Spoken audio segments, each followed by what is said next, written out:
You're tuned in to Tusks and Tales, the podcast that brings you the grit, the dogs, and the chase. Today's episode is powered by our sponsors, HardcoreHogDogs.com. Premium gear built for the hunt. Use code Tusks and Tales with Mr. Michael Spieler. Next up is Boars and Broads. Lifestyle and apparel for those who live the hunt. Save with code TNT at checkout. To Be Hog Dogs, two brothers, one passion. Family, tradition, and hog dogs. A&M Kennels, a husband and wife team turning their passion into a legacy. This is Tusks and Tales. Let's get started. Hello, y'all. Welcome back to Tusks and Tales. A lot of y'all been waiting for this one. I've been waiting for it personally as well. Gentlemen, we got on today. Ain't no secret, Mr. Tkeil Smith, Kenneth Smith's brother. They got To Be Hog Dogs. Man, I can't thank these guys enough for the support they give Tusks and Tales. Every time something comes out, man, they're the first to share it. It's just awesome to have people like that out there that, you know, are out catching hogs, reputable amounts of hogs. Mr. Kenneth reached out to me not too long ago, you know, to set up a hunt, but unfortunately I'm not able to go because we have a baby due here in about a week. So my wife doesn't want me going 5 hours away, just in case something happens. But man, I appreciate the offer on that. I want to let both y'all know that. I plan on doing it again in the future. I'm going to meet up with y'all. But I'm not going to go on too long, man. Let's get Mr. Tkeil talking, brother. Can you introduce yourself, tell him where you're from, and what dogs you're running? Oh, yes, sir. I'm Tkeil Smith from central Louisiana, a small town called All Louisiana. And really, I run some hounds, 57 cur dogs, and a little bit of everything in them. I got some plot crosses, you know, an eighth or a quarter, and some of them half cur, half plot crosses, but mainly just some old cur dogs from my brother that I conned him out of. Yeah, so can you answer this question for everybody? Are y'all twins or? No, sir. He's a year and a half older than me. Okay, you got to clear that for man. I've had a lot of people like, hey, when you gonna get Tkeil on? Are they twins? Blah blah blah. You know, I just wanted to clear the air on that real quick. Oh man, I have aunts and uncles that gets us confused. Yeah. All right, man. Well, you know, which your dogs are? So, do you and Kenneth run the same exact dogs, or do you have your own yard full of dogs? I mean, how's that work with y'all? Everything on my yard right now is brothers, half brothers, you know, either full litter mates or half litter mates, everything he has. And he does most of the breeding. And I got one dog in my yard, she's half Kemmer and half plot, that didn't ken any of his dogs, and that's it. But everything else is out of his stuff, really.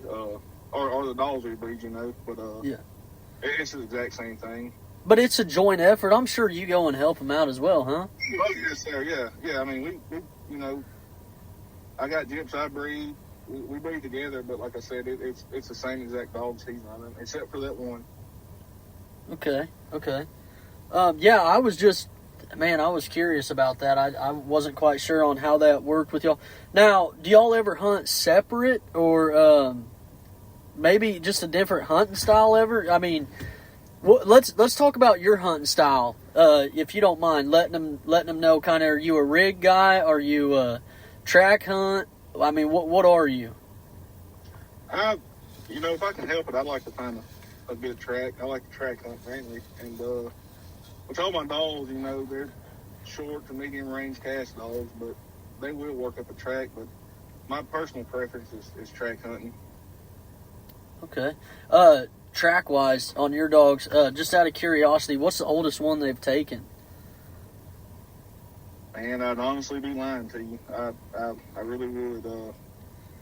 They're fair nose for a cur dog, I'd like to think. They'll dig a track up, you know, but I can't tell you if it was a 7-hour-old track or a 2-hour-old track. If I think they can take it, I'll try them. If they won't, you know, they're not like they're not interested, we'll just ease on. But yeah, As it like, so you've never really done like a camera drop, like a time frame, like, oh, this hog was here 2 hours ago, and then drop or anything? With these dogs I got now, the one time we really done it, we was up in Arkansas with our buddy Jay Dukes, and he had a bar hog coming from the camera. It was like 2:40 that morning, and I dropped on it at 6:58, I think, and they went right to them.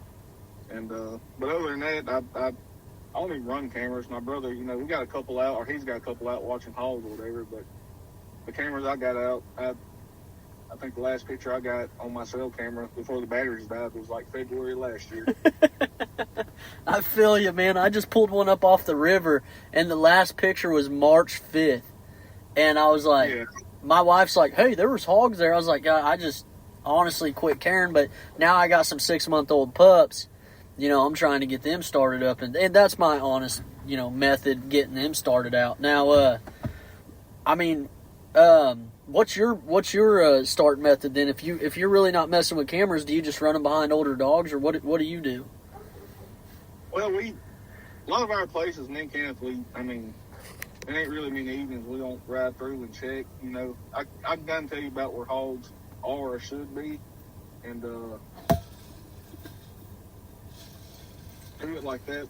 Just try to find some sign or something like that. Get them around hogs, and which when I say February last year, I got a puppy from Kenneth, and that's when I was starting him.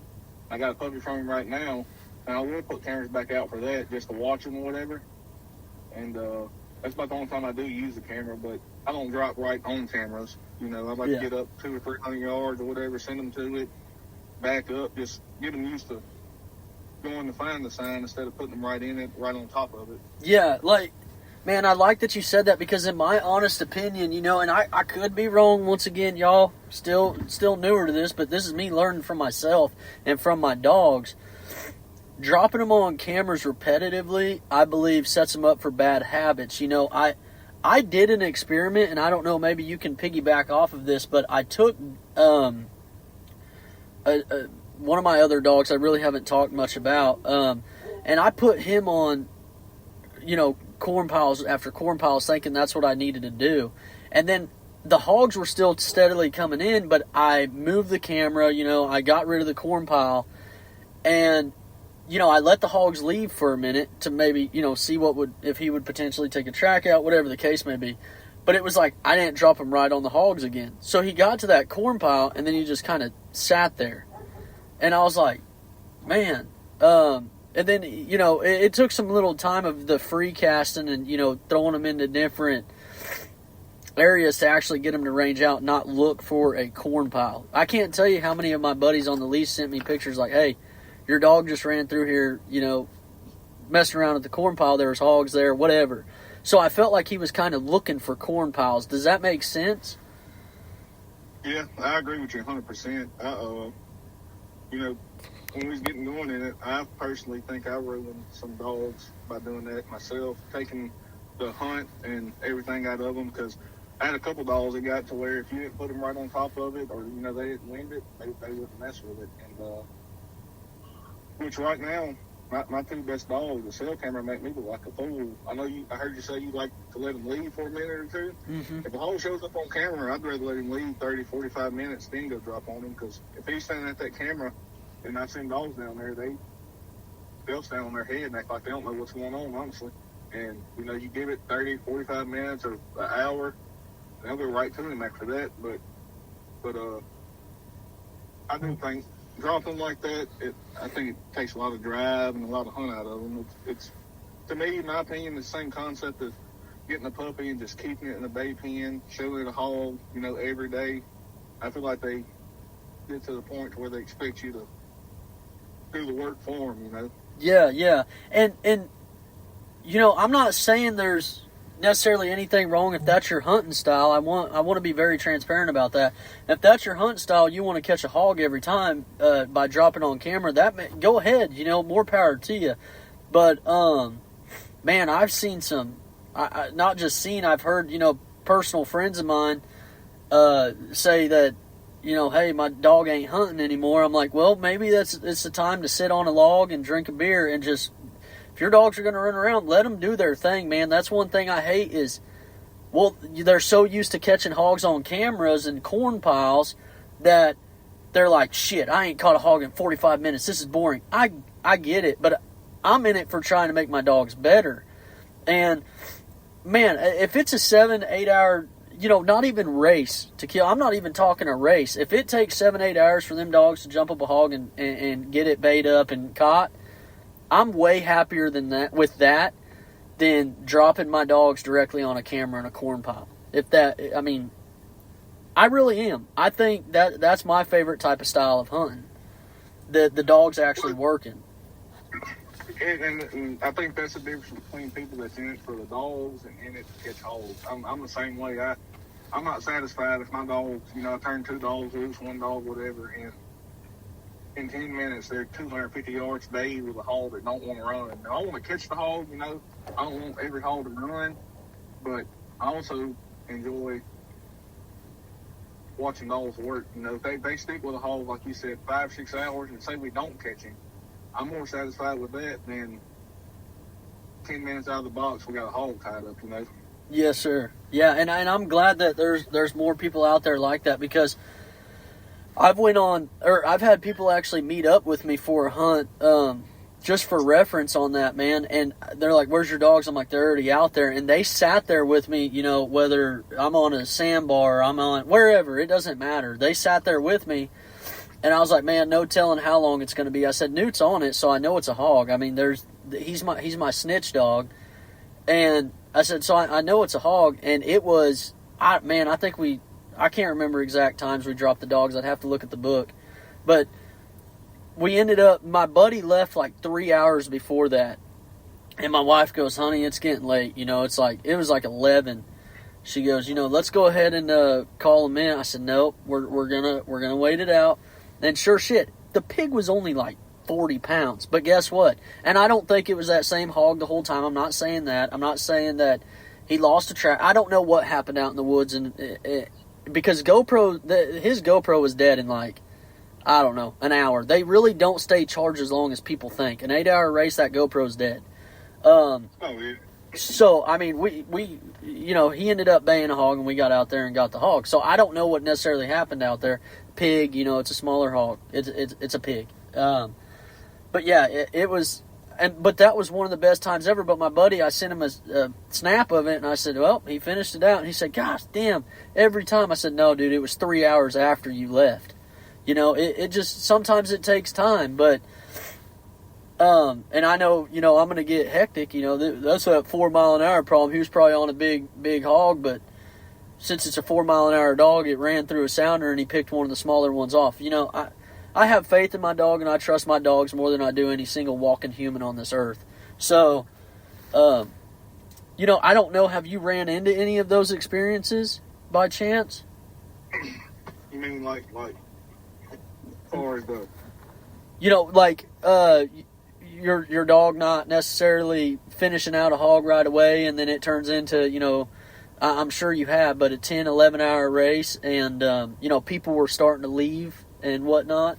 Because I got where I'm going at with this. I got a big point to cover. Yeah, I had a, which really,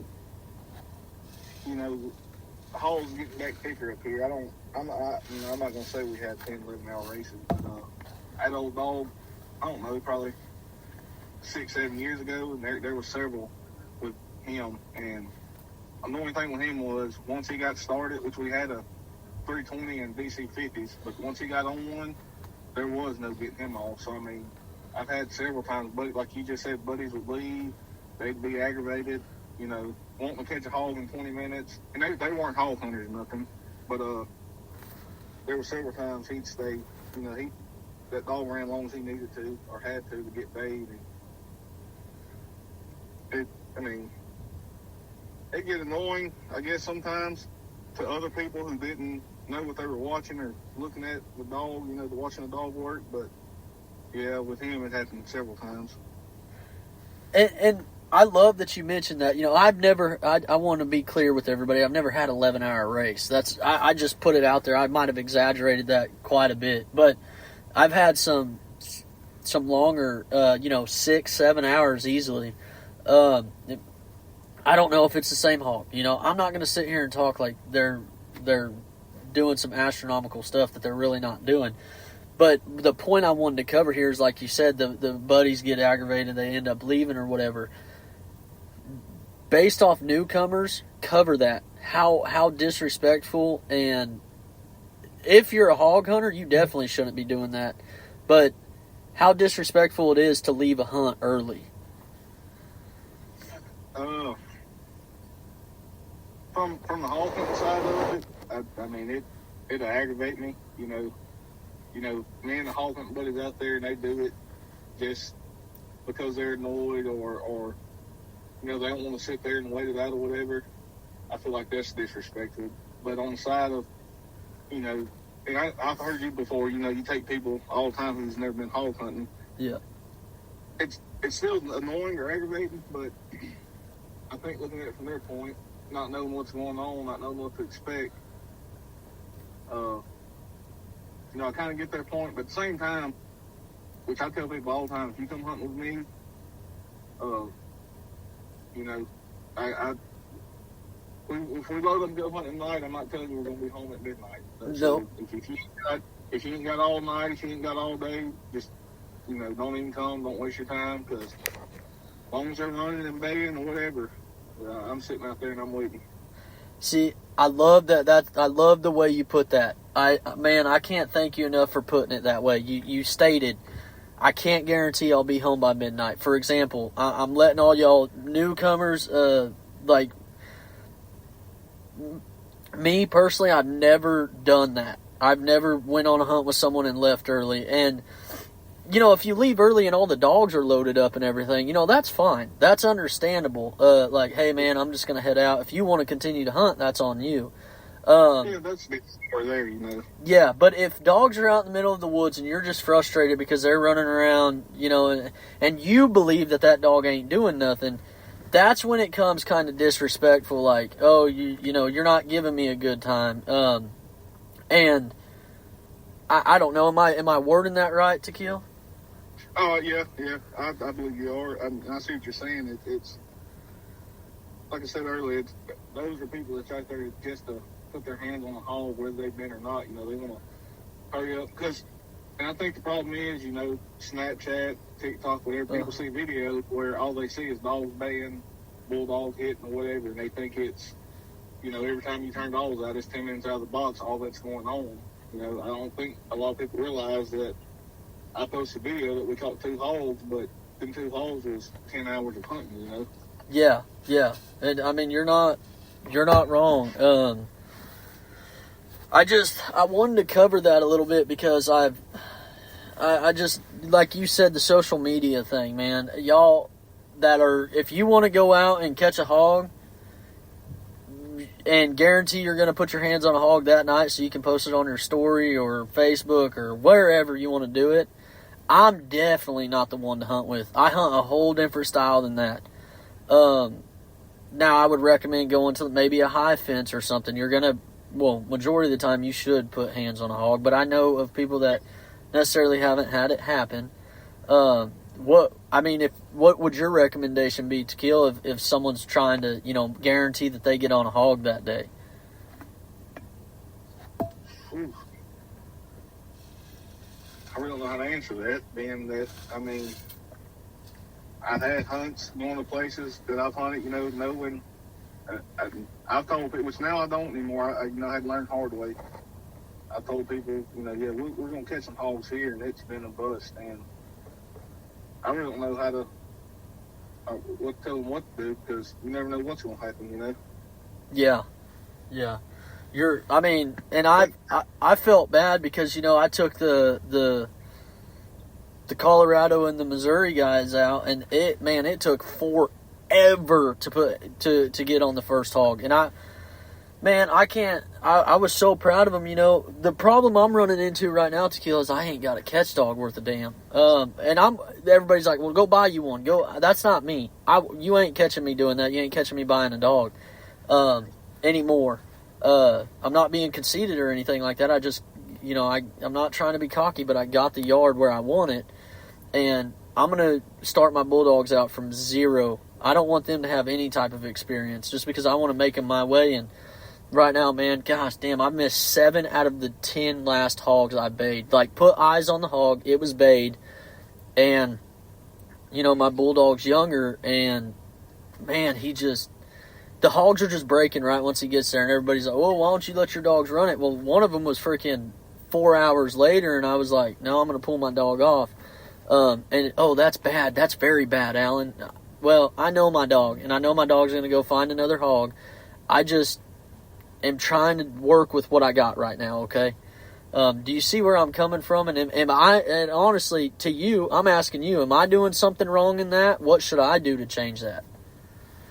I think you're doing all right. Me personally, I got a bulldog killed, I think, end of December last year, and about a month ago, he's a good buddy of mine, Kenneth. I just mentioned him earlier, Jay Brooks. He sent me a bulldog, but from end of December last year, I didn't have a bulldog. It's not because I couldn't find one. It's what you just said. I found plenty for sale, this or that.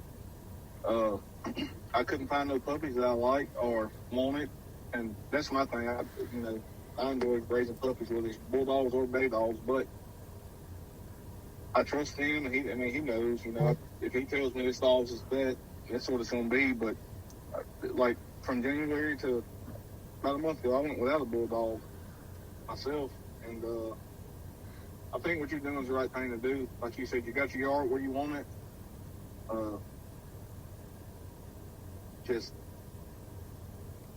wanting to keep it, I guess keep everything safe, keep it how you want it. And I'm listening to you on another podcast. I've realized you got different standards in dogs. You know what you're looking for. You know what you expect out of a dog. So just going on Facebook or wherever, just buying a dog just doesn't cut it anymore. No, and you're right. Back to that Facebook stuff, man. You mentioned it, y'all. I got to cover it again. We ain't covered it in a while. For example, I had a buddy, or actually, sorry, I don't mean to call him a buddy. I want to be honest on this whole thing. I don't want to come off on the wrong foot, but it's a acquaintance, a gentleman I know, and he went to go buy a quote-unquote finished bulldog, and he messaged me, I know I'm nobody to ask advice from, guys. I get it. How long I've been in it, I understand. But he went to go look at this bulldog, and he called me. He said, man, this dog apparently catches really good. He sent me a lot of videos, but it's only got one tooth, one canine. And I was like, don't do it. He's like, man, but he only wants like $800 for it. I was like, man, you make your decision, but I'm just telling you not to do it. Now, I know there's going to be or how many ever people tell me, Alan, I got mine will catch with gums and hold the hog. I get that. But you're talking about money being spent on something that, you could spend on something younger that's doing the same exact thing. I'm not trying to be rude, but, I want to cover that Facebook stuff, man. Yeah, come on now. It's got one tooth left. There's a reason you're getting rid of it. If it's a good catch dog, why not just keep it if it's still catching the way you claiming it is? Does that make sense, Tkeil? Oh, for sure. And my deal on the Facebook stuff, I've seen good dogs come off Facebook in the past. I think 10 years ago, you could go buy a good dog off Facebook. But right now, and you may not agree, you may agree, a good dog, if it is for sale, which I don't think that dogs are for sale, a good dog that's for sale would never make it to Facebook. I got buddies, which Dawson Hills that hunt, JB or Jay Brooks, my brother.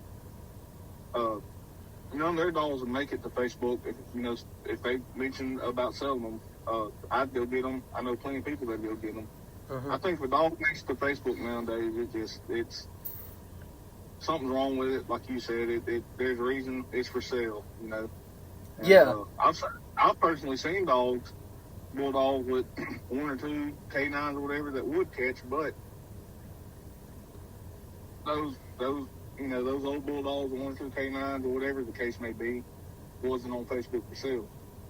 Yeah, exactly. And now, like, with that being said, I'm not disagreeing with you, but I do got to make a statement because it kind of blew my mind as well. I had a buddy that did post some dogs for sale, and I can vouch for these dogs. And I had to reach out to him and kind of find out what was going on. But the situation was, first of all, I'm not going to run them because they're not my style. But it made sense. The people that wanted them couldn't necessarily afford them. And this, one of these, it's probably not even who everybody thinks it would be. But, you know, he was in a situation where he needed some funds. So, Yeah. if your buddies ain't able to, you know, them dogs had homes easily. But if somebody's in a financial bind, they need some money, and the buddies don't have the money to pay for the dogs, that's like a 0.1% chance. You know what I mean? Yeah, and when I said I've seen some good dogs come on Facebook, that was the situation. You know, it was, they got offered to close buddies, and like you said, it was, and I hate to say it, most of the time it's financial situations, and, you know, wherever they need it, their buddies couldn't meet them with it, you know, couldn't pay them what they wanted for it or whatever, so they did get posted. And, but I think a lot of them times, there are certain people, and, well, I ain't gonna say certain people, but when certain dogs get posted for sale on Facebook, and I'm sure you've seen it before, there's gonna be people commenting, backing them dogs up, several people, you know, that would vouch for those certain dogs, those, like you said, the 1% of dogs that does get posted. Yeah. Yeah, I mean, I know what you're saying. I mean, you are, and then another thing you're having to watch out for now, I don't know how to put this. I don't want to say a dog peddler, but man, I'm seeing some people, especially, you know, that I know, and they're posting dogs left and right, man. And now you can group them up in groups of 10 or 20. I agree with you. It's always the same group of people that's every month or two's got a jam-up dog for sale. Yep. And I'm like, gosh, damn, you got that many jam-up dogs for sale? Like, dude, I wouldn't be selling them. Like, you got a freaking walking yard. And then I get people, and I do not badmouth people, but sometimes I want to so bad, man. Sometimes I want to say, look how many dogs this guy's tried getting rid of, saying that it's this. And then somebody else will try to get rid of that dog that he was getting rid of and claim, oh, it came from this yard. It was a really good dog for him, but it ain't working out for me. And it's like, man, you know, I'm just baffled by it. You know, it blows my mind. It's like, okay, well, do your research again. Do it. All you got to do is click on the person's name on whatever group they're posting on, and you can see all the other dogs or the comments and the posts that they made trying to get rid of them. And what blows my mind even more is when those certain people are selling a quote-unquote finished badass dog, but 2 days later are commenting on something that supposedly quote-unquote started. Looking for something else. It blows my mind, like you said, how often I see that. They won't even have that one dog for sale, and they're commenting on another post, PM me, send me info, or something like that. I'm like, in my opinion, you're telling on yourself. Like, who's gonna sell a sure enough 5-year-old seasoned hog dog, and I see them comment on a 1.5-year old started dog. You know, like, why would you do that? People don't do that. Man, it cracks me up. I'm telling another one that got me, man, this week. I got a lot of messages about this one. Well, it wasn't a particular one, but there's multiple, 4 or 5 posts. You know what time of year it is, man. Deer season, you know, some people aren't able to run. So, you know, they're getting rid of all their shit. And it cracked me up, man. I had a bunch of people send it to me, and they're like, here's it. And I'm never going to degrade somebody, like I said. I mean, I'm guilty of it in the past, I'm sure. But I'm trying to stay as positive as I can and create unity. But I'm also helping people as much as I can. But cur and plot cross. So this guy reaches out to me and said, hey, man, one of these guys got a cur and plot cross up for grabs. I don't know. The guy wanted like $600 originally or something. And he reached out to me and said, hey, look at this dog. Well, I didn't want to sit there and say, man, that dog has 0 plot in it, period. There's none. And he's just putting cur out there just to throw the cur word in it. And people out there are going to use those terms, cur and plot, or Walker in July, or whatever to sell it. And if you got to get with somebody, It don't even have to be a hog hunter. Get with the dog man, somebody who knows dogs, and say, hey, does this look right? Because I'll tell you right now, there's some dogs out there that you can really identify. You don't reach out to me and ask me if this is a walker in July. I'm really not necessarily going to know because I don't have much intelligence with that specific line of dogs.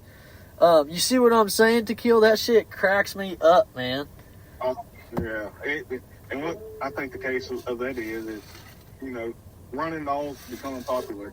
And I've seen a lot of, like you just said, half cur, half July, half cur, half walker, whatever the case may be. And I'll tell you the truth, I went and made a fake Facebook page about 2 years ago, and I quit doing it because I realized I was, you know, aggravating people. But like they'd comment, you know, half Catahoula, half July, and I'd go comment, looks like a damn German Shepherd. And I think people gets up with what's popular and post that just to sell it. But I'm like you, if you can't look at that dog and say, yeah, I see the plot in it, or I see the cur in it, or, you know, I can tell it's got some running dog in it, don't buy it. Yes. See, It's not somebody that's reputable or that's, you know, that has a good name behind their dogs. See what cracks me up, you know, when you said that about the fake one. My buddy, though, man, he was notorious. He's like, he was trying to get dogs. I said, man, all you got to do is literally message them. Even the people that sit there and say, I'll show them in the woods. All you got to do is message them and say, hey, show me the dog in the woods. To try to really sell one out, man, I'm giving a lot of secrets away. To try to really sell one out, I've seen people sit there and swear they'll show the dog in the woods. And you message them, and they're like, yeah, I'll show them. And then you're like, oh, okay, he's willing to show it. I'm just going to go buy it. I don't want to waste my time seeing this. You know what I mean? Yeah. I've seen that so many freaking times. It's like, and then that's all he started doing. Hey, can I see it in the woods? And, okay, let's cover that, you know, while we're here. Your definition of a started dog. And look, Tkeil, what I'm trying to cover, by the way, everybody understands we're all under the same agreement that, or I don't care if anybody agrees or disagrees, but I'm trying to give a reference out there to the public of a started, seasoned, and finished. Majority, 94% of people are going to tell me that there is no such thing as a finished dog until it is in the ground. Okay, I get that. But let's give a rough, you know, what they're doing at a started level, if you don't mind. I think a started dog, what I consider my dog started, you know, they get around hogs, I expect them to find them. Whether that be they go 200 yards and jump a hog, you know, I expect them to put in the effort running it. And I'm not saying stick with it all day till you bay it or whatever, but just if I turn you loose, go hunt. If you jump a hog, stick with it. You know, just put in some effort. Trying to think how to put it. Like, you know, let me know that that's what you want to do. For the season, dog. Well, hold on. On started, so you're not saying a started dog. Sorry, I don't mean to interrupt you, but I want to cover this. So, you know, majority of people, a started dog, it looked at a hog and barked at it. And they'll show you it in a pen all day long. I see that all the time. Yeah. People, you know, got this started dog. I've tied 3 hogs with it solo, or they go with older dogs and this or that. My definition of a started dog, it whatever it's going to do, it's going to do on its own. I'm not talking about dogs that bark at a hog in a pen.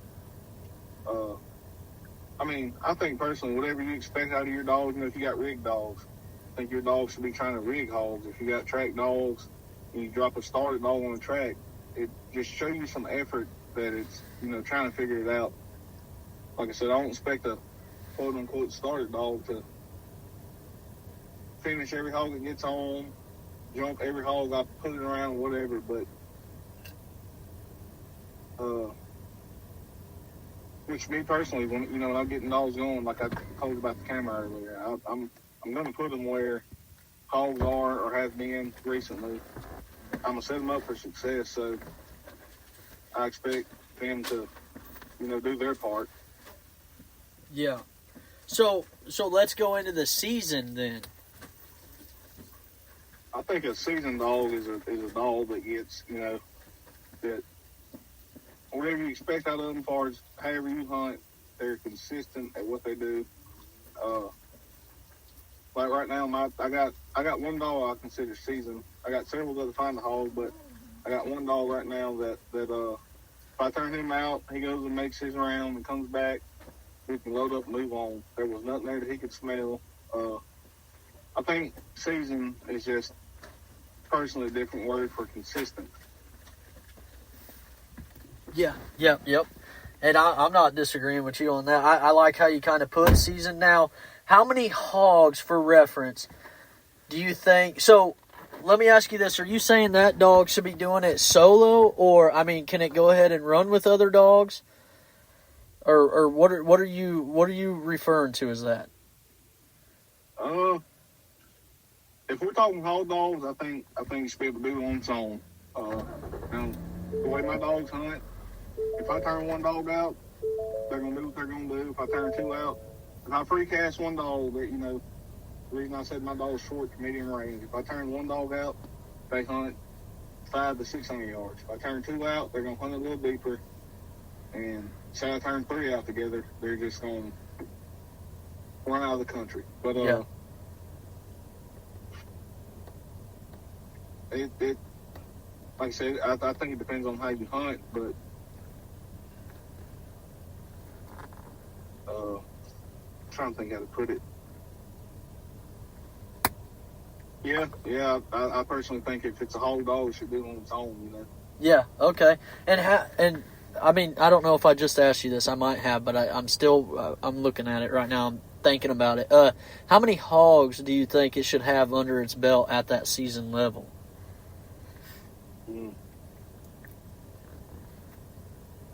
I think till it gets consistent at what it does, it's hard to put a number on it, in my opinion. Trust me, I've been thinking about that, man. I want to ask it a lot, but the problem is I don't want people getting a lot of backlash from that. Like, you tell somebody 10 hogs and they hunt, they literally the only thing they do is drive a buggy up in the middle of a wide open field and drop a dog on it, and they're like, versus the style that I gotta hunt is, dropping. My dog's gotta go find their shit, in woods. You ain't driving no buggy to even get to them. There's a huge difference in that style. That's what I'm saying. That's why I don't know how to put an answer to it either. And here's an example. I got a dog. I call him Willie. He's just a yellow care dog. He just turned 5 this year. He's my best dog. Well, my brother has a dog that's 16 months old. Me personally, I consider both them dogs seasoned. Knothead, he calls him Knothead. He hadn't been around near the hogs Willie has found or seen, but he's consistent at what he does. When you drop him, he's going to do, whether you hunt him 5 days a week or whatever, he's going to do what he's going to do every time. And so I think it's hard to put a number of hogs on dogs. I think I'm coming to that agreement with you. I really am, because I've been trying, man. I can barely go to sleep at night thinking about fucking dogs, and I get off work, I'm thinking about dogs, and I'm going to work, I'm thinking about dogs. It's just hog hunting, period.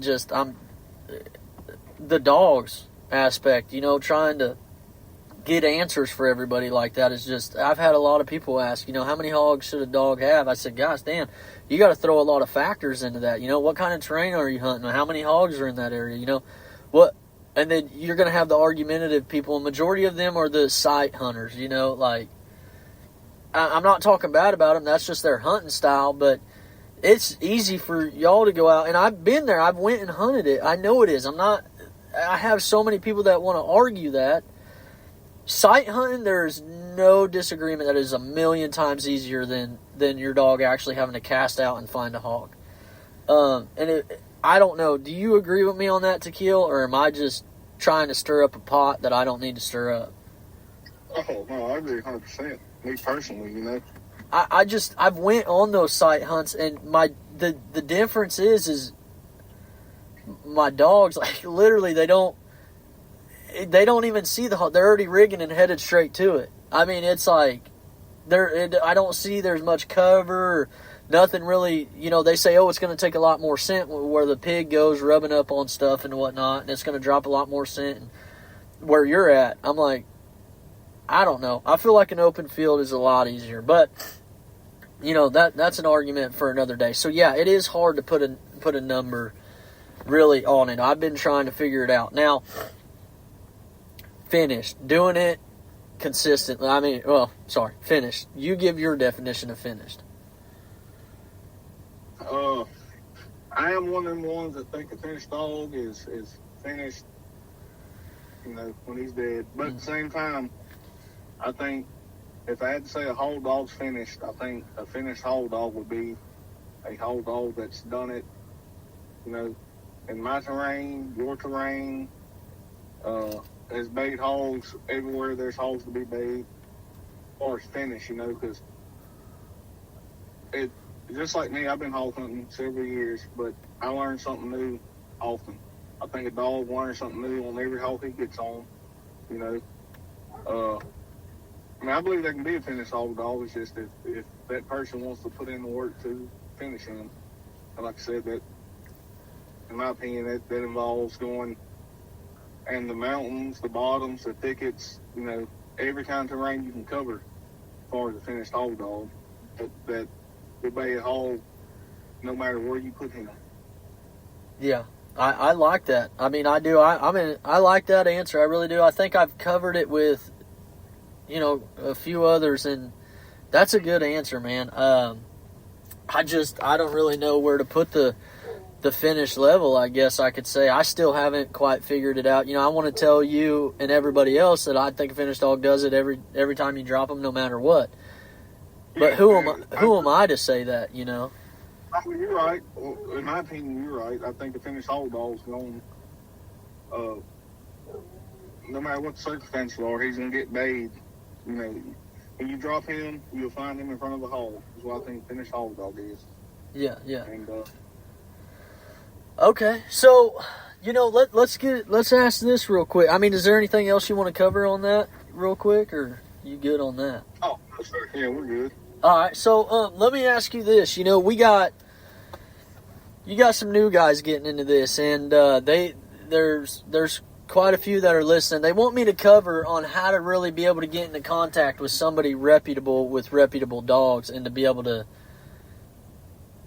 purchase them, or whatever, or even get them given to you. I know this is a hard subject to answer because I really didn't. I had a little bit of the answer, but I want to hear your answer, and maybe I could piggyback off of it as well. I think, just if you're getting into it, and are you asking if you want dogs from, like a reputable hunter or something like that? Is that the question? Yeah. Sorry, they're trying to figure out how, instead of doing this Facebook stuff, how you could potentially reach out a better way to somebody that is reputable, like you and your brother, Mr. Mike. I mean, there's multiple different levels of hunters that we're talking about right there. I'm not trying to put everybody in the same category, but somebody who's going out and consistently catching hogs. How could they get in contact with that person? What's the best way to approach it? I think just, which me personally, and Kenny said it before, like that older fellow we hunt with John that taught us a lot. Yes, sir. We just bugged him. I wouldn't say do that, but go, anytime you get invited, show up, go help feed dogs, go help tend the dogs, just be there no matter what. Let them know you're serious about it. Be there. The main thing I want to tell people that's trying to get into it is be there for them bad hunts where you don't catch a hog. Realize that every hunt isn't going to be 10 minutes out the box, 15 minutes out the box. It's not going to be easy. Go to them bays that's a mile away that you got to walk. Just put in an effort,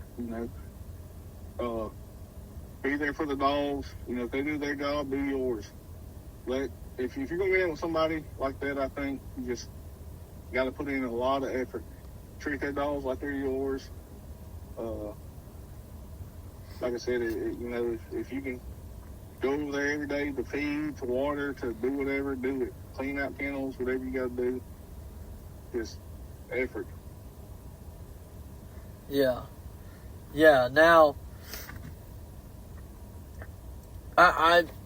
so with that, how you worded that, you know, I like it, but another thing I like to tell people is do your research on who you're going to get the dogs from and let them know you're serious. You know, I didn't just get these... Yeah, sorry. Yeah, I mean, trying to cut you off. That's what I meant. You know, if they don't know what they want or who they want dogs from, definitely do your research. Yes. Talk to people who've gotten dogs from them. Talk to people that hunts with them that don't have dogs. Figure out how their dogs hunt. If that's what you want, you know. I think that's where a lot of people fail at. They don't do their research on people. Just because Joe Blow says he has this dog or you know, and I'm sure you've heard it. A lot of people you know, everybody's supposed to be confident in their dogs. Just because this person tells you this about their dogs, don't believe it. I hate to say that. You know, I ain't saying call that person a liar, but just dig into it and do your research. Figure it out from, you know, multiple people. Yeah, yeah. And that's what I really wanted to say. You know, he covered it great. You know, a man's going to have a lot more respect for you when he finds out the amount of research. Y'all have heard me and Mike Colley, and Mike Colley stopped me in the middle of a podcast, and literally I've had so many people send me a message about that, like, hey man, we kind of, you know, a lot of hog hunters are full of shit. We all get it. But I've had people reach out to me like, damn, for the little bit you've been into this and the amount of knowledge you already got regarding his line and blah, blah, blah. I said, well, yeah, that's why I got a little bit of respect, because out of everybody that man has talked to, and I could be wrong about this, but for me to tell him everything I knew, you know, maybe his kids or somebody really, really close to him might have that much knowledge about his dogs. But I gained that much knowledge that quick. So when I reach out to him, he would sit on the phone with me. Him and I would talk for an hour and a half, just bullshitting. You know, if you're going to reach out to a man and say you're calling Tkeil and you want one of their cur dogs, or Kenneth, you know, you call one of the brothers and you want a dog from them, and you just go, hey man, I heard you on a podcast, can I get a dog from you? That's not going to work. I hate to tell y'all, but it's just not. I highly recommend looking into them a little bit. Hey man, you know, I've seen you got this. I've been watching you catch hogs with this dog and this dog. If you ever cross them up or something, you know, let me, can I potentially get on a waiting list? Be professional about it. Not, hey, can I buy one? Can I have one? That's ridiculous. I mean, I just think you should, if you're being serious about it and I'm told I'm not in it for the right reasons all the time, but man, I disagree with that. But that's coming from everybody. You know, you're always going to have haters, Tkeil. But what I'm getting at is y'all do a little bit of a research before you contact this individual so you know what you're talking about when you call them. I think that would help. Am I right there? Yeah, I agree 100%. Like you said, it lets you know that you're serious about it, you know. And I think doing your research, it you know, like you just said, say, hey, I see this dog and that dog getting it done. You know, I like their style, whatever the case may be. And it lets you know you're paying attention. You know, like you said, you're doing your research. I don't know. We've taken people hunting before, and we've had great hunts, and they get into dogs, and the first bad hunt they have, they get right out of it, you know. Yeah, they want to get rid of them all. Yeah, we don't have the best dogs. I'm not saying we do, but I do not want to place a dog in somebody's hands that I'm, you know, can't trust, or wondering if it don't work out what they're going to do with it, or if they're going to put the time into it. You know, and I've heard you say it before. I can't remember what podcast it was, but you saw dogs off Mr. Mike's dogs for sale. Yeah. And like you said, you can go to him and get a puppy for way cheaper, straight off the line, and they get a puppy, sits in the pen for a year, hadn't done nothing, year old, and they use his name to sell it for $2,000, $3,000. Yeah. Way more than what you can go get straight from them. I do think that's, I don't like that part of it. But going back to what you said, it helps out knowing, people feels a lot better placing puppies in your hands or dogs, whatever the case may be, when they know you're serious about it, and you're in it for the right reason. Which I don't know what people tells you, whatever, but I believe you're in it for the right reasons. I appreciate that, man. I do. I'm not going to sit here and get on a spiel on it, but after talking with a lot of individuals that are actually, reputable in it, and they've all pretty much said the same thing. I'm not lying, Tkeil. For a minute, I really was starting to think that I was in it for the wrong reason. You post hogs all the time. You're worried about tournaments. I'm like, damn, I enjoy doing all of it, but I'm in it for the wrong. And I did. I started second guessing myself. I said, shit, I must be in it for the wrong reasons because. So then I backed off. There's 2 or 3 more tournaments. I had good hogs, like on camera and stuff, that I could have potentially done all right. And I didn't even enter the tournament because I was like, man, I don't want to be in it for the wrong reasons, But man, just y'all don't let, like Tkeil said, that don't let people bother you like that, man. If you're in it and you're enjoying it and you're taking care of your damn dogs. Man, I went to Tkeil, guys, damn it, cover this for me before I lose my damn mind. People say you got to get Alan a little fired up before he starts telling all the bullshit. I went to a couple kennels this week from some people that wanted to meet me and whatnot. Man, I wish I could blast y'all's name. I wish I had I'm not worried about you personally, but I want to blast y'all so bad. Take care of your damn dogs. There's a reason why we are looked at the way we are. Now, Tkeil, let's cover that, man. Please. What maintaining a damn yard. Just cover that real quick, please. And I think getting home in the evenings after work and going to tend to my dog is my stress reliever. I think if you're not as excited to go tend to your dogs, take care of them as you are taking hunting, you won't need them. Me and Kenneth's worse than I am. My brother, you'll see him. You pull up his house, he's just out there just looking around, every day, spraying chemicals out, whatever he's got to do, cleaning buckets or whatever. But I hate pulling up somewhere and seeing a kennel full of crap or just, I don't know, dogs not tended to the right way. Me or Kenneth, when a dog gets sick or whatever, I can tell you as soon as it's starting to get sick. When if it acts off any, I know it because we both, every evening, we spend so much time with our dogs. My old lady will text me, hey, supper's getting cold. All right, I'll warm it up. I'm back here with the dogs, Yeah. Man, I like that you say that. I do. Now, I want to cover a few things on the yard. And I don't care. I live, our property now is in Texas. We have a property in Louisiana and a property in Texas, but our dogs are in Texas now. You're not legally, I guess. I don't know to 100% the exact law. I know a little bit of it's got to be like 3 times the length of the dog on the chain, or it's got to be on a cable lead. Something. I do know it, but not enough to really argue, but I'll tell you what. I have 3 dogs that have to be on a lead. The reason why, and there's nothing wrong at all with chains, by the way, period. There's something wrong when, you're running some real thick shit and you're not taking care of them or taking care of their, chain area. But I want to cover that I have 3 dogs, and I noticed, like you just said, I loved how you said it. You could tell when a dog was off. I put those dogs up, man. They did not leave my feet when we went hunting. They were acting like sour and sick. They didn't want to eat much. When I put them in a kennel, a 2-foot off-the-ground kennel, 8-foot by 8-foot kennel. 8-foot by 8, plenty of room to move around and everything. And my wife's big against, hey, we're not putting dogs on chains. And she started being like, all right, yeah, let's put them on a chain. And they're the happiest dogs in the world on a lead. Have you ever ran into that by chance?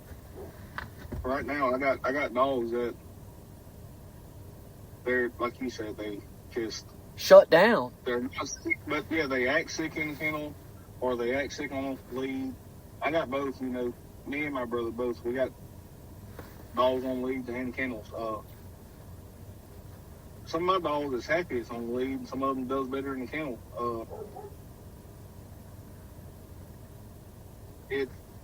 don't know. I think that goes with part of learning your dog, knowing what it needs. But like you said, some of your dogs shut down in the kennel. Yeah. Some of them, you put them in the lead, and they just knock water buckets over, don't act right, can't, you know,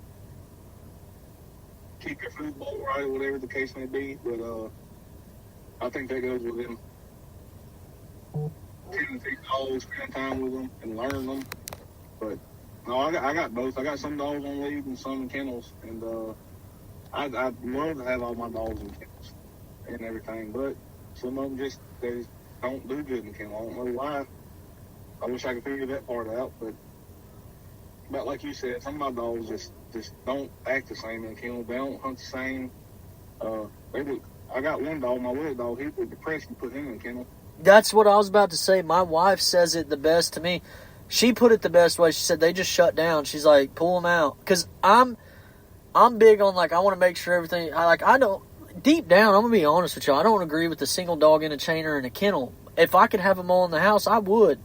But yeah, I'm not lying to y'all. Shit, I'm going to be honest, but I will promise you I might have 2 dogs left in the morning. And I got a good handle on my dogs, but you put 34 dogs in the house like that, it's not good. I don't care how well of a dog trainer you are. You know, there's people out there, I'm sure, that are going to say, you're a damn liar, blah, blah, blah. Well, when they're bred to do what they do, yeah, and they've been doing it, there's a little hostility in the air, especially when a male dog thinks he's better than the other male.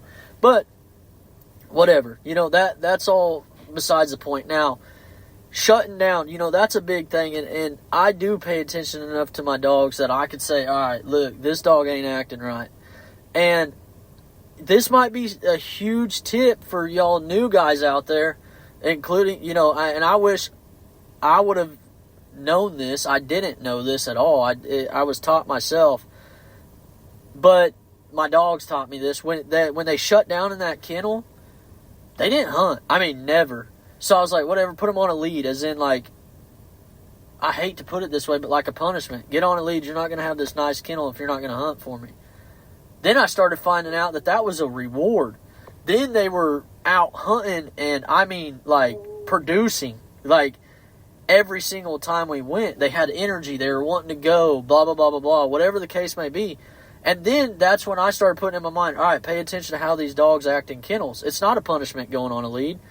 You know, one of my dogs digs its little hole, digs a deep-ass hole, and people come over to the house and they're like, man, you just let your dogs dig. I said, yeah, that's their home. They can do whatever the hell they want to that area. I don't give a shit. That is their area.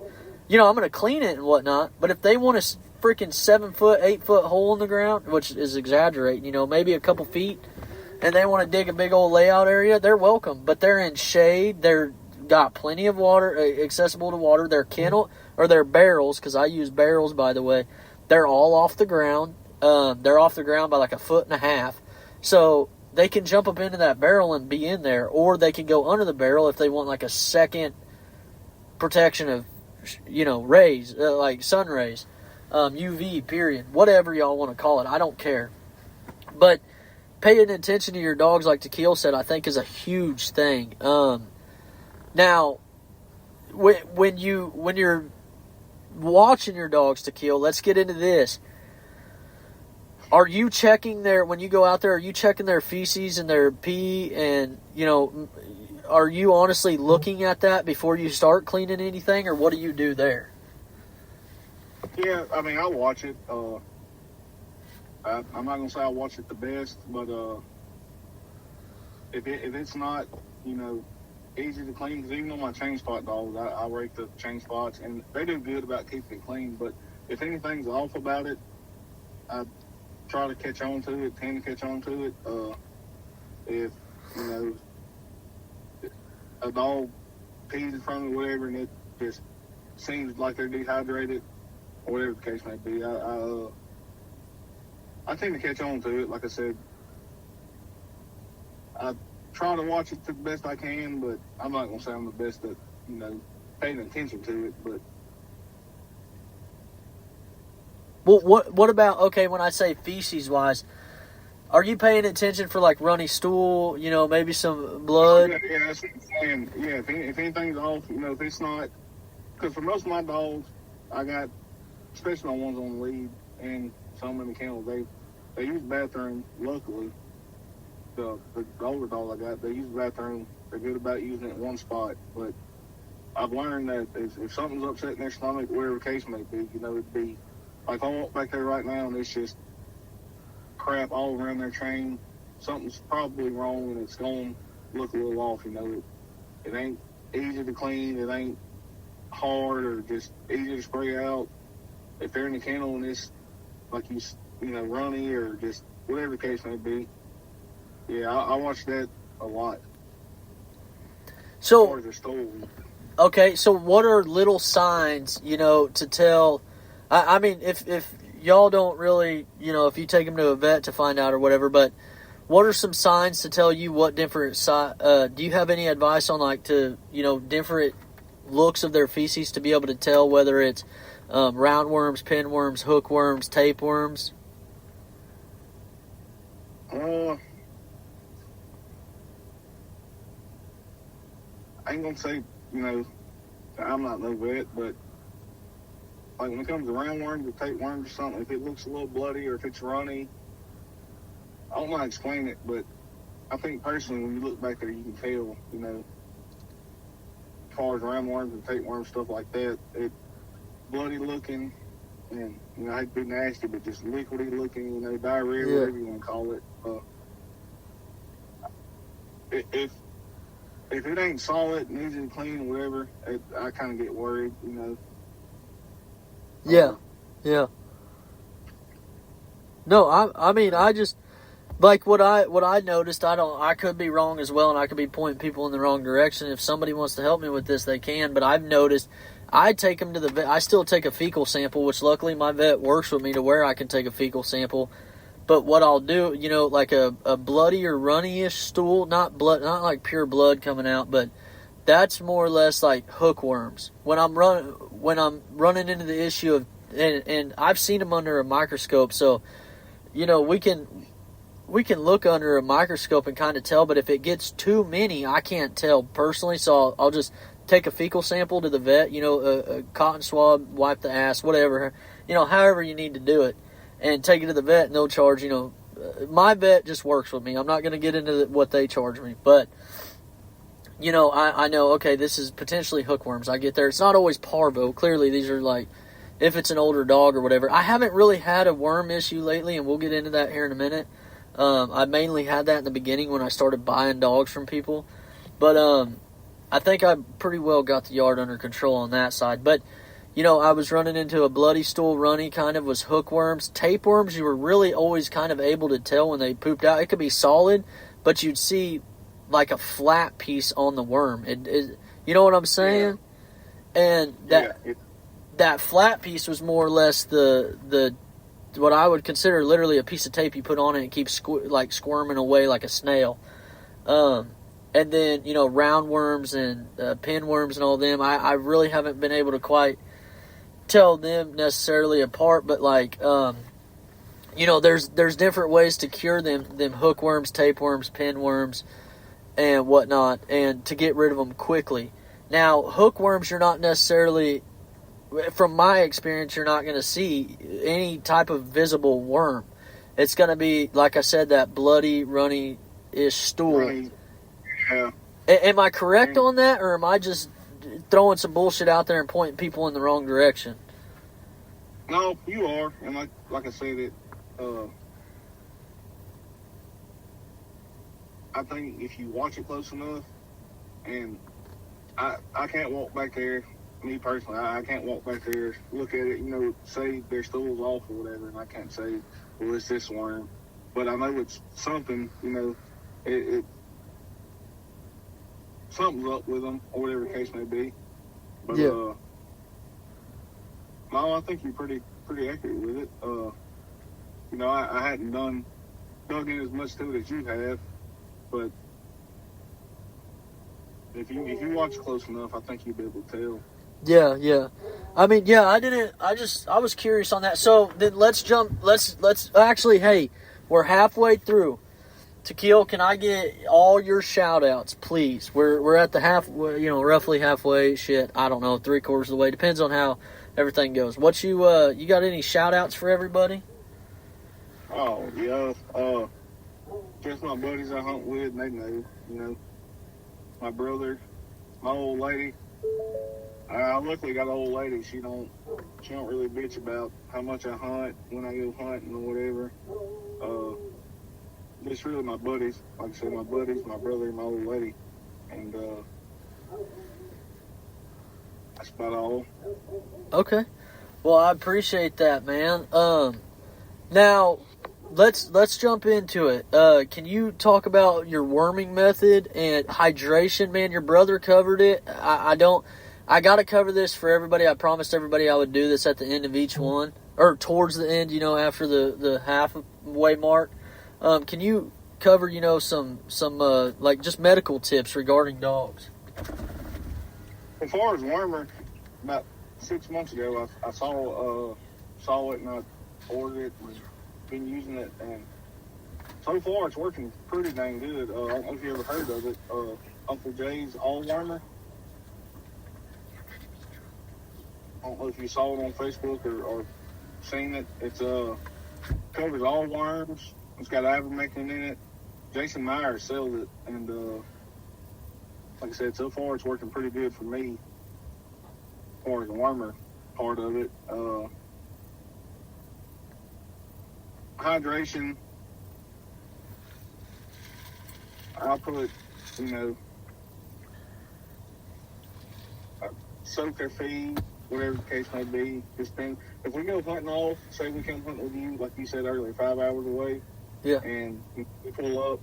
When I feed dogs, I soak their feed. You know, they have to drink, or not have to, but I think it hydrates them. I see a lot of people think in the wintertime a dog won't get dehydrated just because it's cold, you know. Just salt, whatever you got to use, just to make them, I don't know. Want more water? Yeah, just whatever you got to do. I hate to say anything specific because, like you said, you know, somebody's going to say, well, you're wrong or this or that or whatever, but you got to keep them dogs hydrated for sure. Yeah, for sure. Especially this time of year is rough. I mean, down here still, I'm sure people that are enjoying like 40, 50 degree weather days right now, like northern Arkansas or something. I don't know. Shit, I don't know what their weather is right now, but it's freaking hot down here still. It's cool in the mornings here, but it definitely warms up. Yeah. All right. Well, let's jump into this. You know, let's talk about the equipment you're running. Are y'all running Garmin's, Dogtra? No, I'm running Garmin right now. I've been looking into the Dogtra a little bit, but I run a 200, TT15s, and 25s, and I don't know, man. Garmin does good for me, but I don't know if it's cloudiness or whatever. Just some days it just, you know, I worry with it as far as the tracking ability on it. Yeah. No, I that's why I asked now. I mean, I've had buddies that have ran the Dogtra. I wish Dogtra would come out with like maybe a system like the 200 or 300. Just for like the screen, so you ain't got to use your phone. But man, I agree with you on the Garmin because there's days that I'm like, the collar will work just perfectly fine, like brand new collar. And then the next day I go out and it's not picking up 300, 400 yards. And everybody, oh, you need to update it. Like, I've done it all. I refurbish collars. I know. I'm not stupid when it comes to it. It just absolutely blows my mind and they're like, "Oh, well, is it a cloudy day?" I'm like, "No, it's." And I know you said cloudy, but it'll be a 100% clear day. And sorry, I got someone calling in. But a clear day, and it's still doing the same shit. You know what I mean? Yeah, it's like the other day or last weekend. Me and my brother was hunting. We stood up and 600-700 yards. I'm dropping communication with dogs, and I actually took a picture of it. I scroll over my arm and I pick his dog up. They 20 barks a minute at 1.7, and that's the first thing everybody's gonna say. Updated, you know, and I keep them updated, clean, you know, like whatever the case. If a wire gets messed up, I replace it or whatever. But there's just some days it just don't track worth a damn. Yeah. I ain't quite figured it out, man. Shit, I really have not. I don't know what the hell what the deal is. I don't. I've tried different antennas. Man, I'm telling you a little secret I've been doing is I have multiple long ranges, like the shit, I don't even know. The bird's nest ones, the real long ones that you like, you know, the magnetic ones on top of your truck. Well, I keep an extra one of those, and then I also have one screwed down to my boat. And I'll take it and I'll throw that shit up in a tree. And I've reached 3 miles. Believe it or not, I've reached 3 miles in our thick stuff down here by just throwing it up in a tree and pulling it up, you know, an extra 10, 15 foot. Yeah, I heard you say that on the podcast before. I was meaning to ask you guys that work. Well, I've screwed up, by the way, so you don't throw the Garmin side connected to the antenna towards the water. That's all I got to say, y'all. If that could, I was pissed. But a 200, but yeah, I learned from that. So I started wrapping the antenna end around like a bottle or something with some weight, and I'll throw it up into the tree and I'll pull it down, and then all you do is that antenna weighs enough, you just shake it, and it'll eventually come down. Of course, you got to use common sense. I know it's not that common nowadays, but use common sense and don't throw it in a freaking thick bush. You know, make sure it's something that's like open. I mean, my buddy and I, we was hunting last Saturday. Yeah, Saturday. And he knew exactly what I was going to do. And like the other guy was like, "Man, that's pretty damn smart." I'm like, "Well, we found a little tree out in the middle of the river, and he just pushed my boat up to it. I tied off to that tree. I threw it up there, picked up the dog. Well, we were missing one dog still, but I picked up the other dogs. And man, it was I'm just saying that was one of the ways to make it happen. You know, I've also bought the little things I've fabricated. You know, I've bought there's 21-foot top rail for fencing, and I took it and I have a hole in my boat already for a seat, and then I welded. Well, I'm a welder, so I welded a a circle, like just some carbon circle metal on top of it, and then I was able to put the magnet on it, and then all I had to do was stab it into my seat, and it gave it 21 extra foot in the air. Lord. I'm running around with like a freaking ET antenna phoning home and shit, you know. Man, I've done some things to try to pick up some dogs. Like one hunt, dude, my wife sat on top of a roof, this guy's roof of his house, to pick up the dogs. And we've done some stupid shit to get these dogs picked up. But I've been there before. Which we use it's the hound recovery with weight hold craft. I don't know if you use any of them antennas. What is that?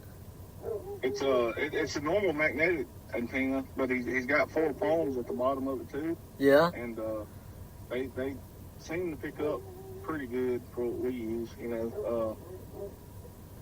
Well, where are you getting these at? Hold on. Now you're turning me on to something. What is this shit? Explain it a little better. I had to send it to you. He's out of Arkansas up there around our buddy JB. Yeah. It's like the normal, the magnetic antennas that you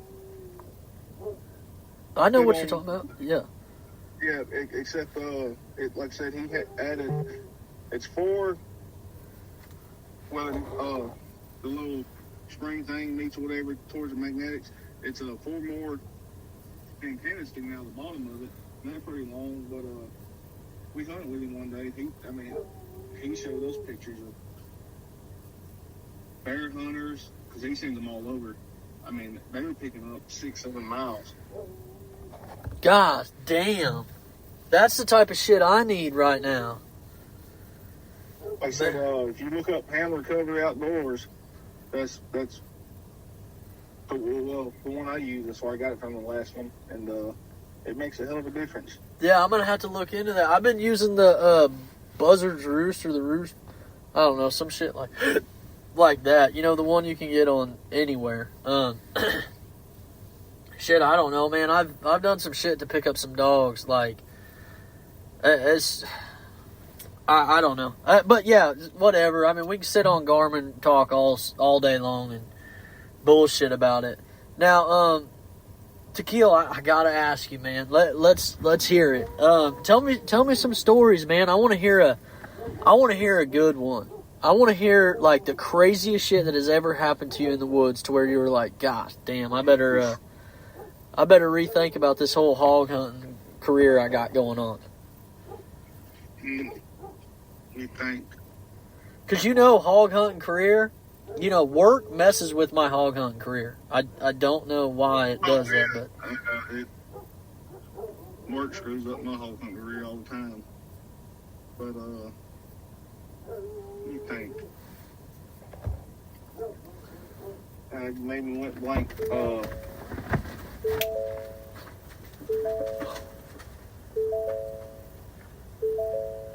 You talking about just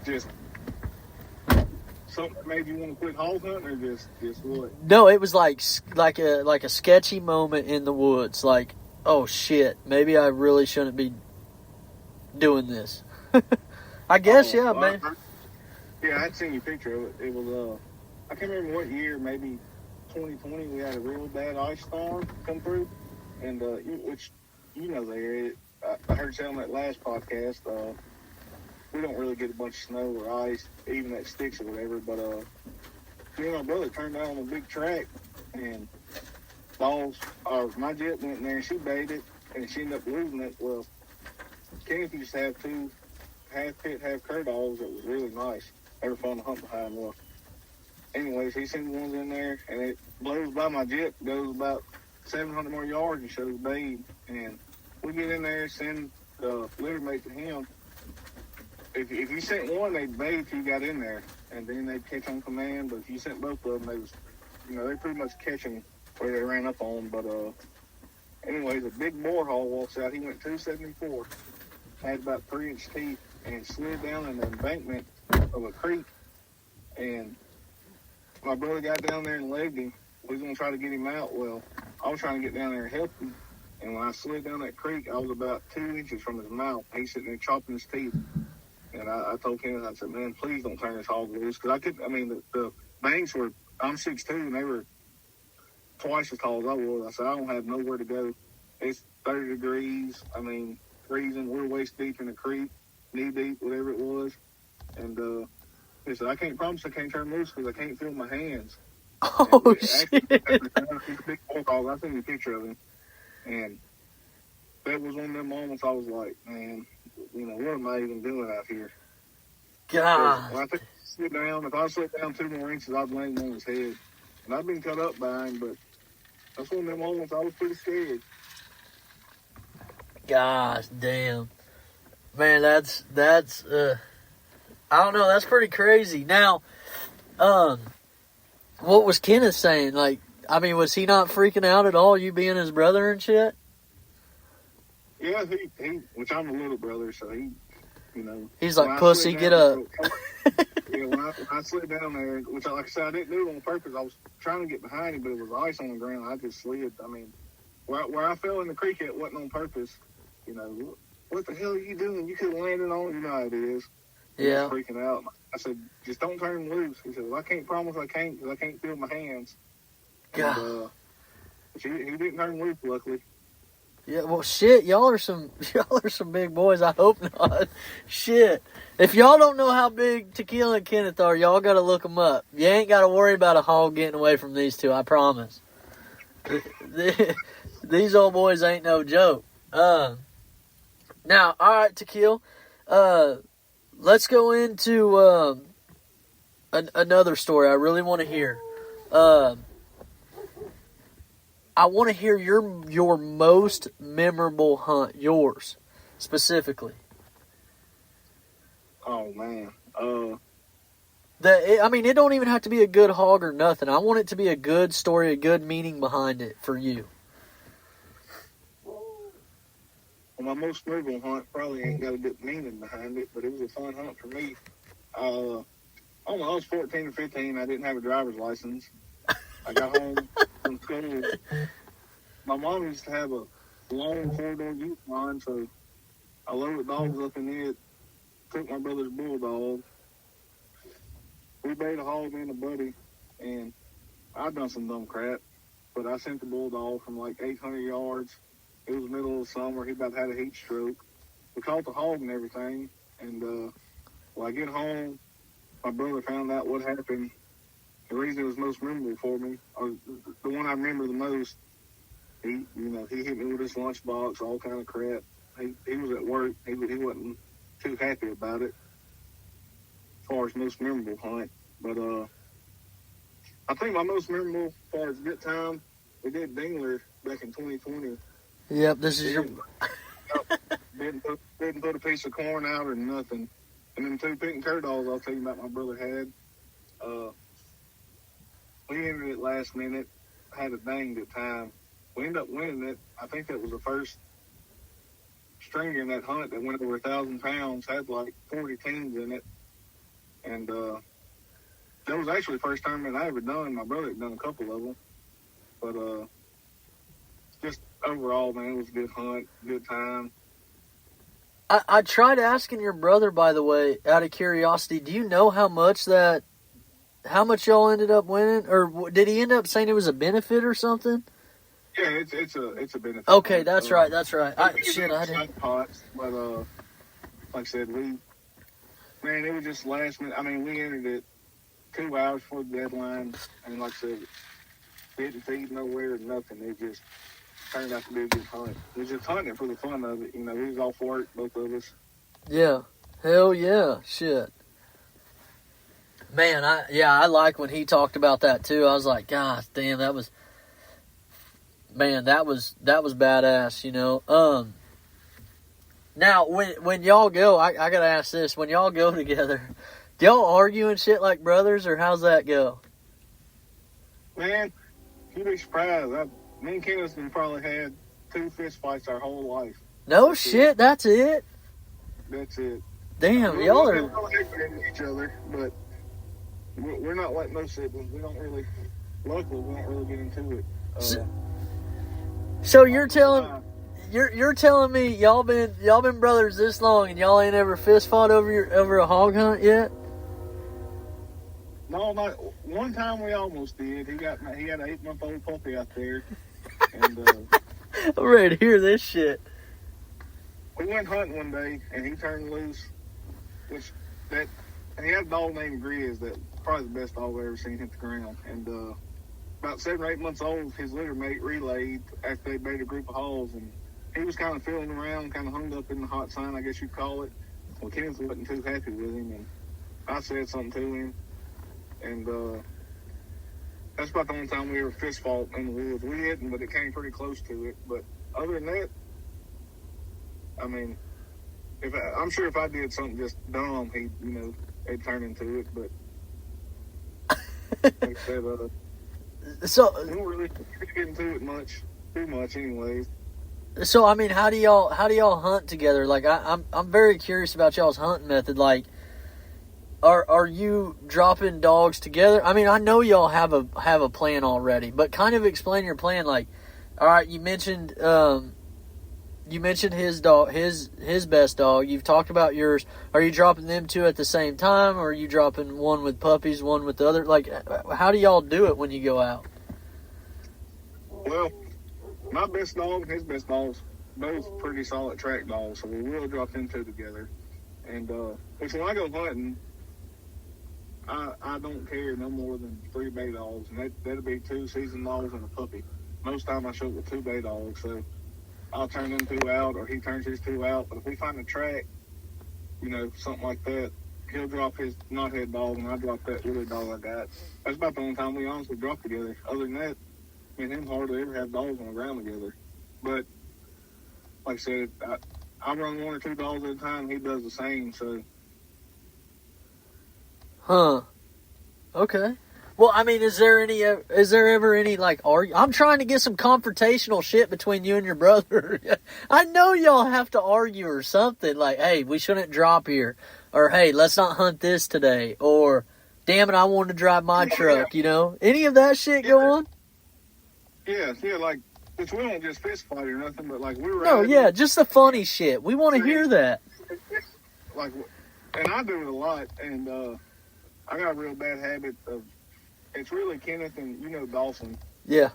I'm sure he's a hell of an instigator, huh? Oh, well, no, yeah, but I try to make him mad. We, for the record, his nickname is Ears.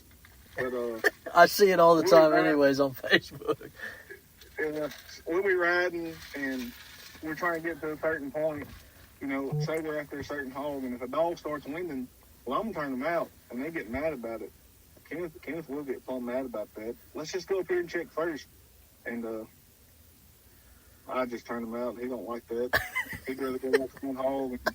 I wouldn't too personally, but I do try. I do try to piss him off some. Oh shit! What's a little brother if he ain't trying to? You know what I mean? Yeah, he's not a mad. Like he's laid back. He'll never get mad. So neither one of y'all seem like he really would. It's like y'all really got to be instigated to get some shit fired up. Yeah, well, I try to, I mean, all I brothers tell you, I try to with him. He just don't get mad hardly. Wait, y'all ain't the only two? No, all my buddies, yeah. Buddies. I thought you said brothers. I was like, shit, how many fucking kids y'all? No, it's just me and him. But, no, he's like, Kenneth's laid back. He's there to watch dogs work, whether it's yours or his or whatever. He don't ever get mad, but. Like I said, we got some leases, we work hogs on, so if we're going after a certain hog or going to a certain area anyways, and a dog wins a mile up the road, he don't want to bother him. I mean, if you go hunting with Kenneth, he'll pass up a lot of hogs to go try to catch that one. I will too, but when it's me and him, I'm not going to do it. I just want to piss him off a little bit. Shit. God damn. So when it comes to like tournament time, I mean, y'all get stressed out at all? I mean, what's your plan and shit in that? I mean, who let's be honest, who runs it? Who really is like the, hey, let's do this and actually makes the decisions? Him. Okay. I respect that. I enjoy the tournaments, but I mean, I'm there to hunt. Whether we win or lose, I take that back. Obviously, we want to win, but he's the one that, comes up with the plans or whatever you want to call it. I'm there to, I mean, my train of thought is you can't get made if a dog went on the ground, so I'm just going to turn the dog loose. Gosh, fucking damn. I love it. I'm the same way, man. I'm bad, but like, oh, man, I got to come hunt with y'all. Shit.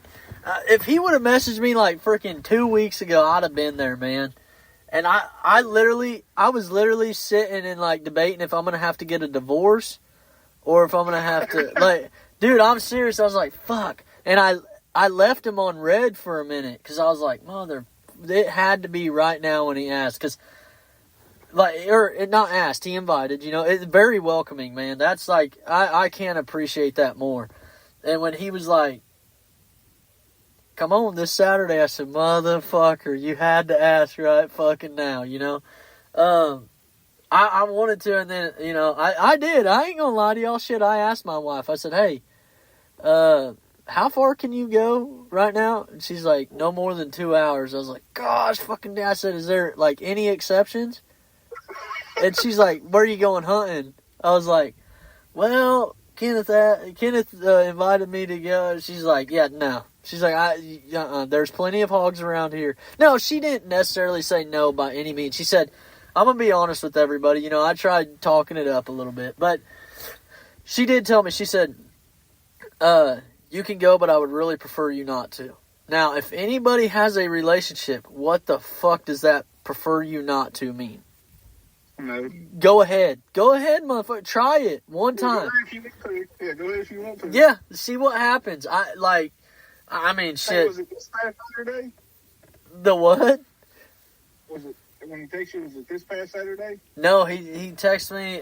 No, it's for this Saturday. Y'all, I'm not going to give away what y'all are doing, but y'all are supposed to go hunting at a special spot. Yeah. Yeah. Yeah, and I gotta come because, you know, like, for this podcast deal, we all need to sit down, like, have some drink. Well, I don't know if y'all drink or whatever, but if we're all drinking whatever, sit down, do some bullshitting and put it on, you know, have a good talk, everything, you know. Gosh damn, dude, I'm telling you, man, I was itching on it. I had to, you know, tell my wife. I was like, gosh damn it, yep. But I love my wife, man. She's as supportive of me as the next person. You know, she supports me probably more than anybody when it comes to this. Catches more hogs. Yeah, she fucking... Dude, all right, man, check this bullshit out. Oh, dude, you gonna get me fired up. She, man... We get to talking about, gosh, damn, I'm not even going to be able to talk. It pisses me off so bad. But I promise you, when we talk to people, like, now, you know, we're hunting with more people and whatnot. And, man, that woman lets everybody know Alan don't have a good dog. So, y'all out there that talk shit about Alan not having a good dog, she's right.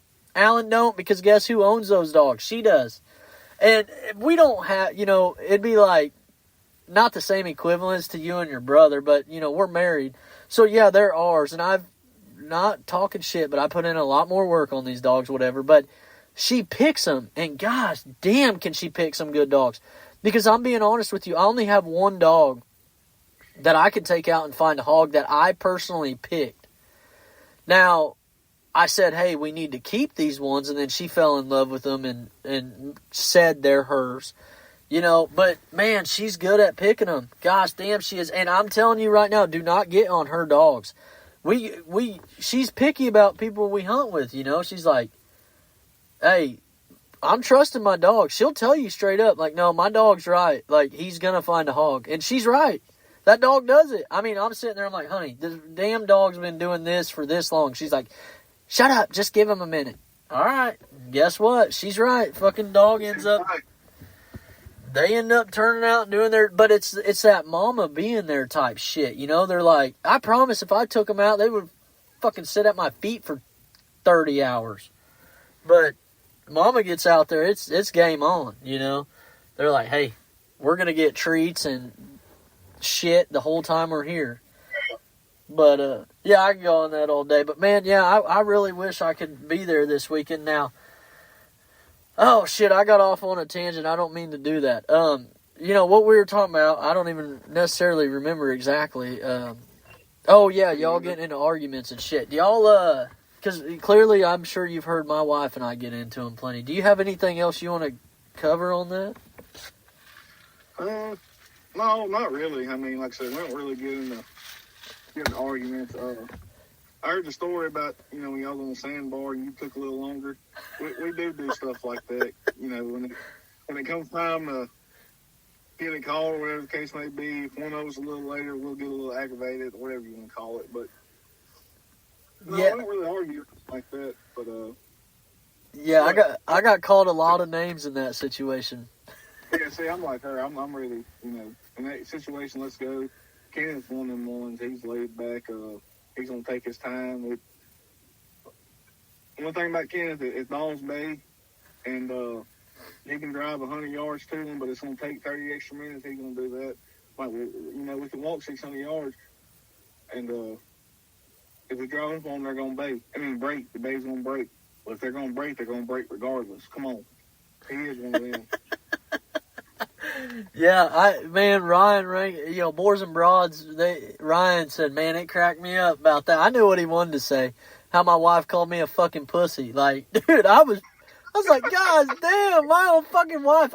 Dude, hey, look, check this out. I'm going to cover it on the podcast. I don't give a shit because them guys from Missouri and Colorado listen to me as well, and they're going to be laughing because they know, man, she come out heated, bro. Like, I'm saying, she was covered in cuts and shit. And I did go out in the woods. Like, I was going out. I wasn't trying to do... I wanted shoes on and shit. And I do. I don't wear, like, snake boots. I throw these little snake guard things around my shins before I go out. Hey, people can say, oh, pussy, pussy, pussy. Well, if you're in the woods as much as I am and seeing as many freaking snakes as I have, I'm not trying to be in a bind when I'm out there. And if I get in a repetitive pattern of doing it, I don't need to explain this shit to anybody, but I'm just doing it. If I quit doing that and something happens and I hunt a lot by myself, it's going to be a bad day. Now, man, Ryan Rankin, Boars and Broads sent that shit to me, had me freaking cracking up because I had to go back and listen to it, dude. And I said it exactly how I was. I'm telling you, these old boys didn't know what to think of my wife because they didn't need to lead the bulldog in, none of that, and they were trying to help out, do everything right. And she's like, we fucking missed it because you're being a fucking pussy, had to fucking get all decked out, dressed up. I'm like, gosh damn, woman. I didn't even have a shirt on, by the way. I was in shorts. Yeah, I'm not shitting you. I was in shorts, fucking those snake guard wraparound things. I slipped on tennis shoes and no shirt. I didn't have shit, and I was trying to go out there. And oh my goodness, man, she laid into me. But I was driving the boat and everything, trying to get over sandbars, pulling us over sandbars. The whole 9 yards. So I didn't have anything on. I was literally in my shorts. And, she's going to have something else to say about that to give me shit. But, man, it was I have such good times with my wife and that. But everybody's like, oh, you shouldn't let a woman talk to you like that. No, I'd rather my wife sit there and give me that much shit because I know she's going to hold our son to the same accountability. Yep. She's not she's excited in the moment. She's just as passionate about it as me. Yeah, it's just what she expects, Yeah, she's like, I know, like, she's like, how you gonna sit me in there with 3 people who don't know what the fuck they're doing? Oh, man, she went on. These people can vouch, dude. They were all there. They never been on a hog a day in their life. And she's fucking talking it up. She's like, oh, if they ain't, that's a big hog, we're talking about it. And I'm like, yeah, it's a big hog. She's like, why are you taking your fucking time? I'm like, well, shit, I didn't expect y'all to rush out the boat, like, we just pulled up and everybody's running to this bay. I'm like, and them old boys from Missouri and Colorado, man, they got down. They were hauling ass. And funny story about it, the next hog we caught, all the listeners are going to laugh about this one. This tells you they've never been on a hog a day in their life. They go to reach for the ear because it was just an easy one to catch. Why? Yeah. Dude, he got fucking bit hard as shit. I was like, bro, you don't grab the fucking ear, grab the tail. Dude, he got fucked up. He got bit right on his hand. Yeah, so, it was a cluster, dude. Gosh damn, but it was so fun. I'm telling you, you want to hunt? Yeah, of course, I'm going to hunt with y'all, and I'm going to hunt with y'all more than once. But I'm telling you, we're either going to get hit by a game warden or we're going to have a clusterfuck. We can be 110% prepared, but when we go out to the bay, there will be something fucking missing. I'm telling you. Tie rope, something.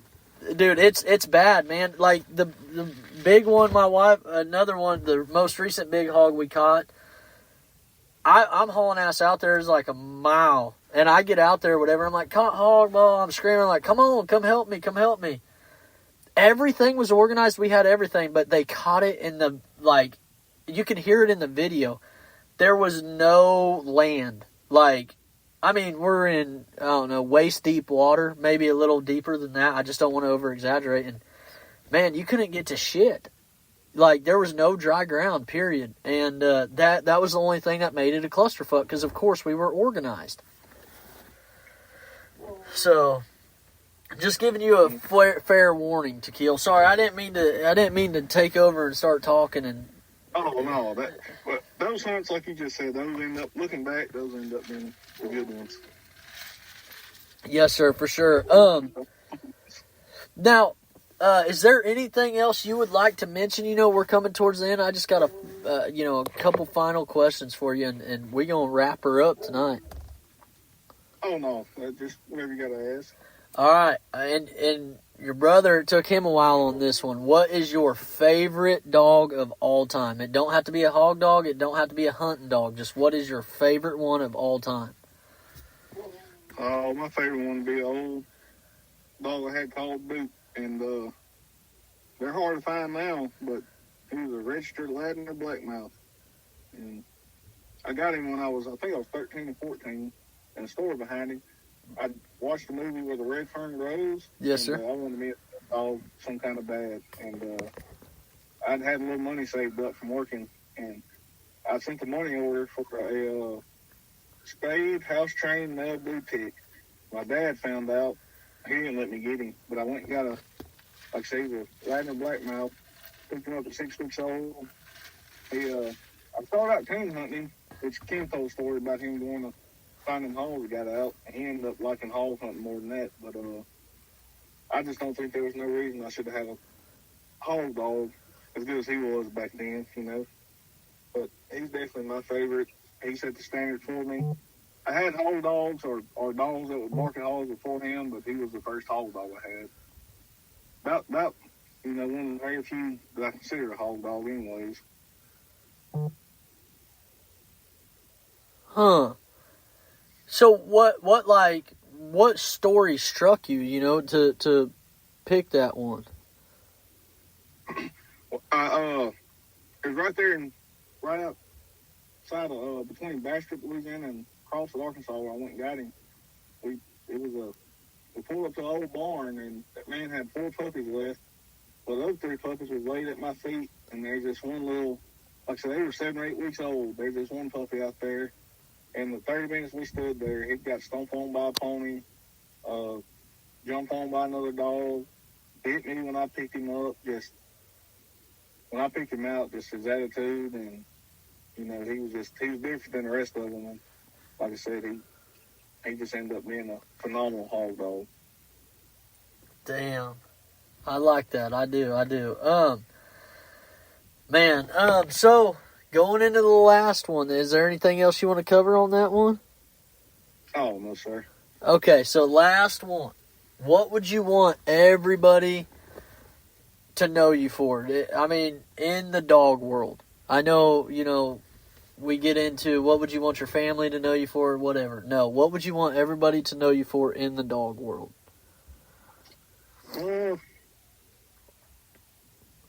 I'd say, just the love for a dog, that I have, the working dog, just, I guess if I had to be remembered for something, and I really don't, I'm one of them ones, I don't care what, about like you, I don't care what nobody said or whatever, who says what, but just caring for my dogs, the love I have for the sport of any working dog. It's not just hog hunting, but just, like I said, the love I have for a working dog, really. And I guess that'd be about it. Just, I don't know how to put it, but I mean, you put it pretty well. You really did.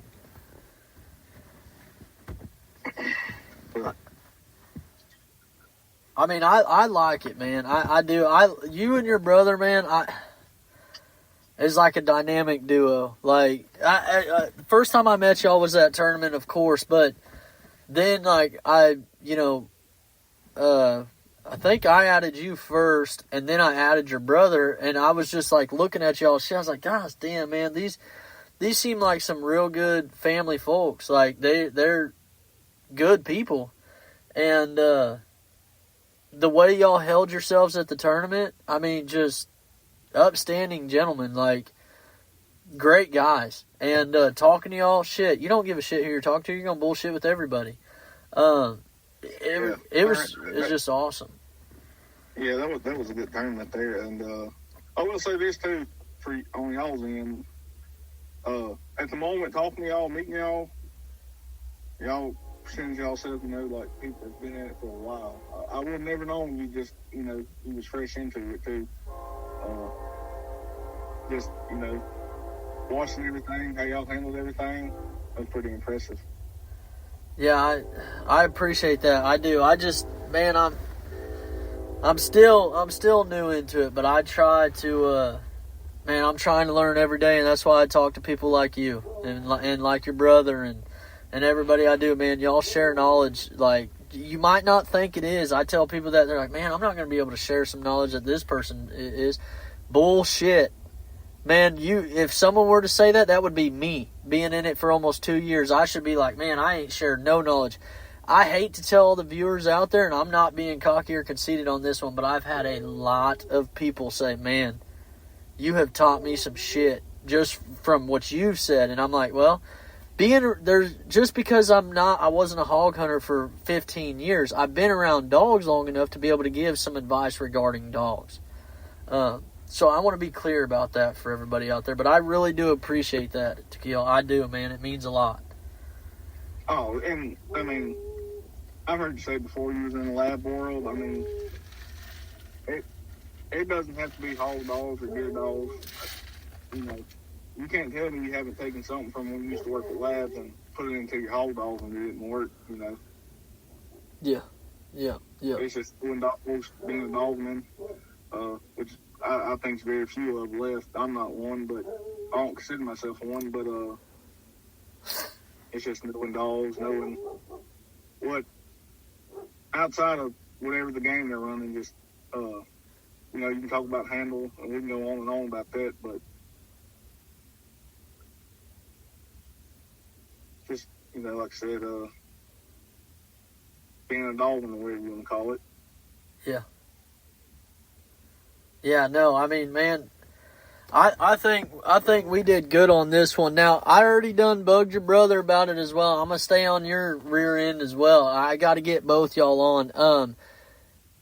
At the same time, I'm going to try to figure out how we can do that just for all the listeners out there. If y'all have any questions, once again, all these people are coming back on. So send in your questions. I got 4 lined up. They got 30-plus questions. Some got 20-plus questions.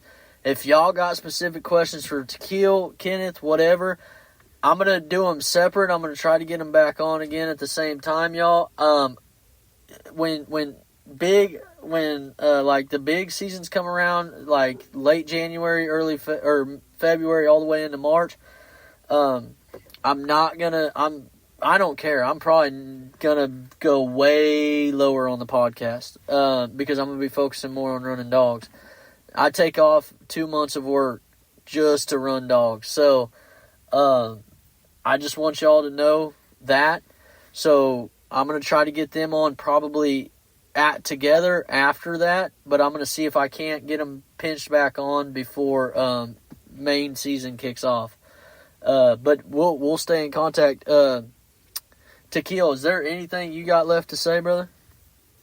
Oh, no, sir. I appreciate you. I appreciate your brother. I appreciate everything y'all are about, man. I know y'all are in it doing the right thing. I love all the knowledge y'all are sharing, and I can't appreciate you more enough for all the support y'all continue to give, man. Oh, yeah, man. Just keep them coming. I ain't missed one yet. I enjoy them for sure. With the work I do, that's all I do is listen to podcasts. Y'all Dixie Doggers, all kind of coon hunting podcasts, just trying to learn every day. So I do enjoy what you're doing. I hope you keep it up. Yes, sir. I am. I'm gonna attempt to, as long as these people keep coming. We gonna try her. I appreciate it, brother. All right. Y'all have a good night. You as well, sir. Bye.